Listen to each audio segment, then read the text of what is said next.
has been an update where till now there was no cockpit voice recorder that seems to have been installed in the aircraft. Now, flight data recorder, what is also being said, was not fitted, and safety compliance that is now said to be under scanner, where the probe focuses on technical gaps and regulatory provisions that have now been flagged as the crash investigation that has now intensified as far as this air ambulance is concerned, which was carrying at least 7 people, and all of them died in this crash. Shefali is with us right now. Shefali,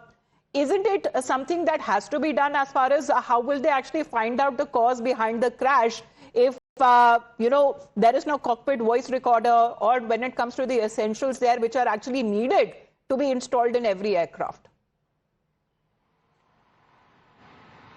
Right. As per the car regulations, we are learning that if the aircraft does not have a weight or more than 57,000 kg, then it is not necessary for that particular aircraft, and particularly in the case of turbo aircraft, to have a CVR or FDR, which is the black box of any aircraft. But now we are learning that the investigation, AIB will do the investigation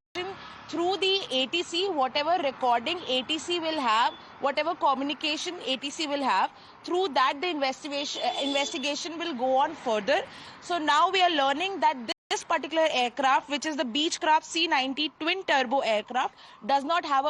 have a black box, which is the CVR and FDR was not present in the aircraft. We are also learning that the first certificate of airworthiness for the aircraft was issued in 1987, which is prior to 1st of January 2016 and to 1st of January 1960, and therefore there was no mandatory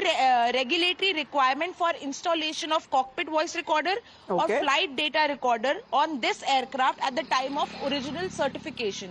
But so will that mean that safety compliance that was ignored, because that seems to be under scanner, and the focus on technical gaps as well, because how will they now exactly find out the main cause as far as this ill-fated crash is concerned, where 7 people on board were killed unfortunately in this crash? Thank you very much for the moment, Shefali, for getting us that live update. We'll get you more back after a short break.